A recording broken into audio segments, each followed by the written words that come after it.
Right. She is the owner and CEO of San Diego Real Producers magazine. She is fiery. She is passionate. She is inspired. What separates her from her peers is not what she's accomplished, but who she is. Her vivacious nature and drive to be a true connector has helped her lift San Diego Real Producers off the ground and build it into a local industry staple. Jessie began her career as a sales consultant for Cutco Cutlery while attending school at West Virginia University.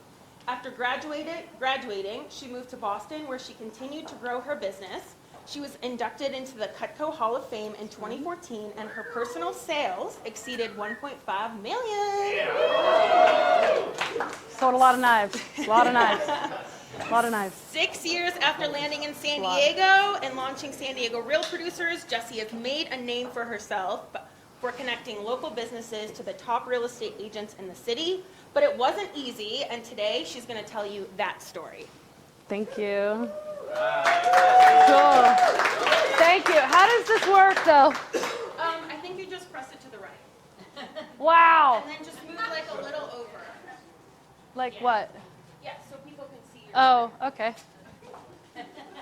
I don't know, guys. I don't know about this. Yeah, just pace back and forth. I'll just try that. I seriously might. So I just want to say, first off, I have been working with Ivana for several months now, and she's leveled me up in so many ways. I absolutely love you. Great job. Thanks for doing this. This is really cool. This is really cool. So I might use my notes, like I said, but I hope I don't have to, because this is a story that I already know, right? It's my story. And by the way, I love this. It says, ask me about, and if you follow me on Instagram, you would have seen this post, maybe, because who knows if you see anybody's stuff based on algorithms, right? Who knows? But it says, ask me about what not to say to someone who just had a baby. Because I know I look like I'm gonna have a baby, guys, but I just had one. So, like, seriously, fuck off. Like, seriously. All right? That's how mad I am that I had to say it. So just rant over, be nice women to other women, period. Okay, that's not the story, but that is one of the stories. Thank you. Okay, so let's begin. So, thank you. So imagine this, okay? You decide to move across the country. To a city that you've never really been to. You've visited, but you've never really been to. You don't know anybody.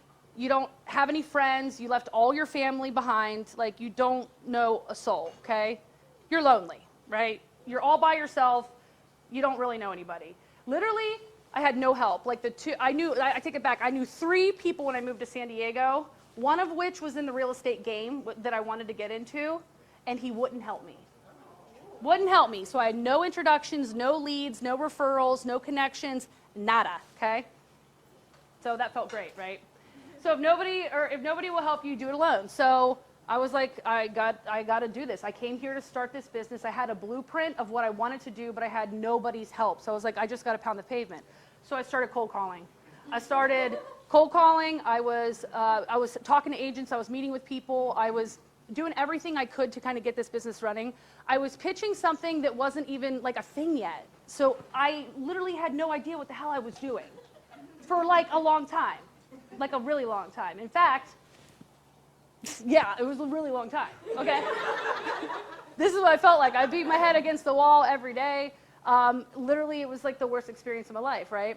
To give you guys an idea of just how bad I fucked up, I went 0 for 42 appointments. Let me say it a different way. I went on 42 sales appointments and had 0 sales.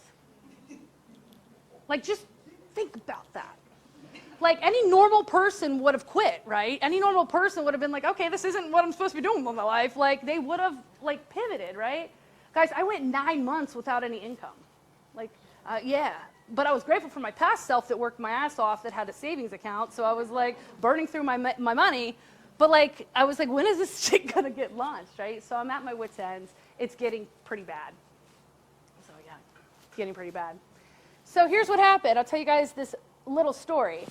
So I went, I remember this like it was yesterday, how, like, weird. like Ivana evoked this from my soul a few weeks ago to tell this story, but I was like, I buried that story way down because this story sucks. So, but it's also great at the same time. So long story short, it's a Friday. It's like 5 o'clock. Okay, I call this guy because I went through another shitty sales week. I call this guy. His name's Paul Comstock. He lives up in Sac.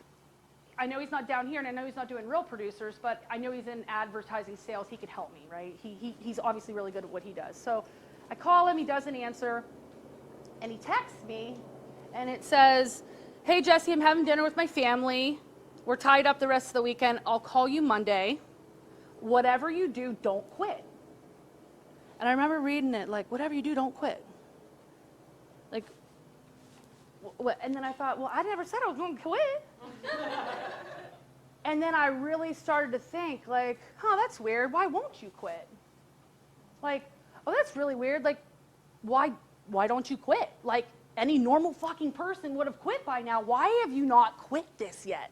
Like, what is wrong with you? And then it started to, like, it took all weekend, and it sat with me and sat with me and sat with me. Like, why can't I quit? Any normal person would have done, scrap this, man. There's people that, like, and I come to realize after I did finally launch this platform that several people quit. Like, a lot of people never ramp up and get this thing done. And I didn't know about those people because I was just like, let's go, right? I didn't know that. So long story short, I'm like, don't quit, but why? Like, I do want to quit, but do I want to quit? And then I couldn't, and then it started to really work on me all weekend long. So by the time it comes to Monday, I'm in a really bad space, right? I already was, but I'm in a really bad space. We get on our normal weekly conference call on Mondays. I'm on this call, and I'm getting more angry, and I ask a question to the group on the call, and the guy that's leading the call deflects my question. So now I'm fucking pissed. So we hang up, and I'm seeing red. Like, I am so freaking angry that he wouldn't answer my question on the call, and then I'm super mad. I go through every single emotion you could possibly feel.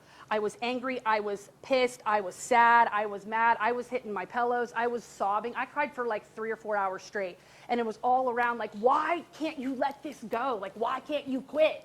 You should quit now. And I couldn't understand. And then all of a sudden, like, it hit me like a ton of bricks. It was like noon, and like I finally realized why I couldn't quit. And it was something that was so deep inside of me from my past. So when I was growing up, my dad would always say, when I'd leave the house, like, he'd be like, hey babe, go have a great day, go make a name for yourself. Go make a name for yourself. Go make a name for yourself. He'd always say, like, hey, like, have a good day, go make a name. Like, it's just what he said. And he hadn't said it since I've been an adult and kind of like got out of the house, right? And since I've been in my late 20s, I just haven't heard him say it ever, like, in a long time, right? And it hit me. That's why I couldn't quit.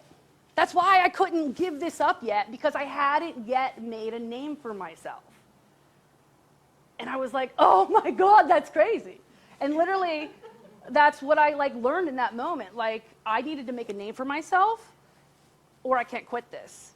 And so it was that little switch, though, and boom, I was off and running, man. I was off and running. And I tell you what, that's exactly what I turned into. I stopped caring about the sale, meaning I knew that I needed a sale, but I didn't need this sale. I needed sales, but I don't need that one, right? And I started just being like, hey, here's all of our options. Here's what, I'm just here to give you options. This is going to be cool. You should probably get in, but if you don't want to, hey, it's cool. I'm going to get the next guy. And that was my energy moving forward. And from that point on, now, like, we're a household name here in San Diego. We're doing great stuff. And I feel like we're getting started again. Like, just had 2 kids back to back. I'm like, let's do this again. Like, ramp up again. So there's a lot of good stuff happening. But that's my story of going 0 for 42 and why that sucked balls. And my dad, like, helping me kind of find out and remember my reason why, to go make a name for myself. So you all should go make a name for yourself.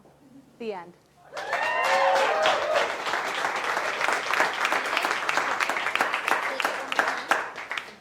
All right, guys, this is your chance. Questions? I need to know what you do. Okay. So I run a platform that connects top performing realtors to some of the best affiliates in the county. Tell me what That's affiliates. it. That's, Affiliates. oh, affiliates are title, escrow, lenders, attorneys, builders, roofing companies, solar companies, moving companies. Escrow, that's right. Yeah. Yeah. So affiliates of real estate. That yes. So realtors, in order to sell homes, they need all of those people and several of those people to help those deals get done. Okay. So I connect those two businesses and people together. So. How do you make money doing that? Advertising sales. So we have a monthly magazine that goes out to the top 500 realtors in the county. So I sell ads. They buy ads, and that's the number. Like that's it, but that's just the ticket into the ball game. Meaning you have to show up to events. We host private events. In fact, Andrew, who's up next, homie, came to my last event, got 2 deals just like that. You'll have to tell that story. It's not mine to tell, but yeah, yeah. Anything else? I have a question. Oh, sorry. Yeah. Was that, like, you came to San Diego to start that? Yeah. I literally moved here to begin that. I had What did you do before? Cutco. So I sold Cutco, the knives, if you ever heard of that. It's fucking weird, I know. It's so weird. Like, it's so weird when I tell people, when they hear, they're like, oh, you so, like, again, if you've, they're excellent knives, but it's usually for a summer job to like, yeah. And I stuck with it for 10 years. I was really good at it, so I still make money on the back end from that, but that's another story. So that's cool. One Cutco knives never expire. So Yeah. It's like a lifetime guarantee. That's right.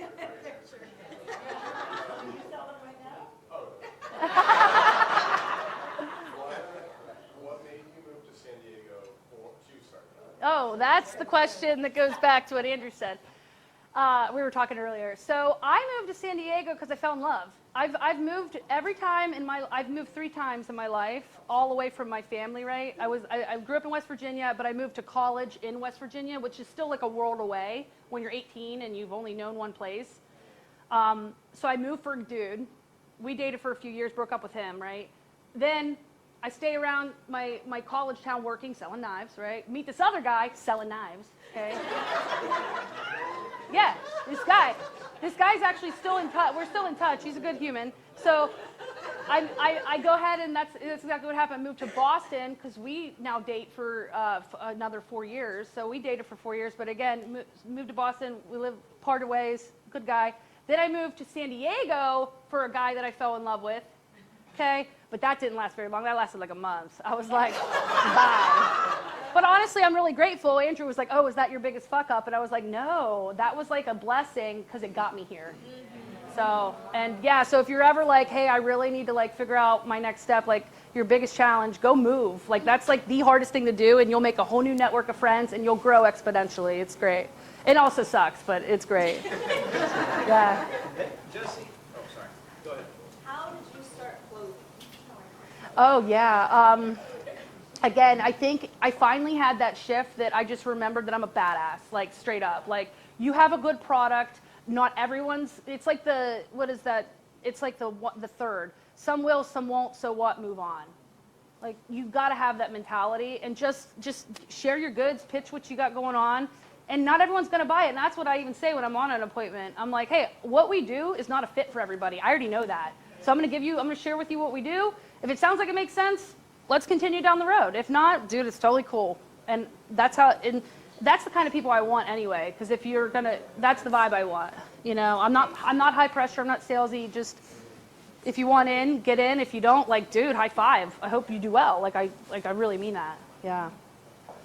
Yeah. So follow-up question to that. When you were failing, right? So the 0 and 42, was that a shift? Did you notice that like after you started making sales, where you were like, wait a second, like I'm out here begging for deals versus going in like cool, calm, and collected? As soon as you started to hit deal, I don't know, meeting 43, when you started making sales. Well, I knew I was fucking up, right? I knew I was doing something wrong, but I couldn't figure it out. It literally was that classic expression of, what's that expression where you do something the same way over and over again? Insanity. Definition of insanity. I knew I was doing something wrong, but I couldn't pinpoint what it was. Wait, Jessie, I'm going to Yeah. add to that. Tell the Boston thing. What? How you approached when the Boston Energy versus the San Diego. Oh yeah. So yeah, I that's a great thing too. So when I moved here again, Boston. If you're familiar with New York and Boston, they're already doing shit at 8 a.m. They're not sleeping. They've already closed appointments at 8 a.m. Right?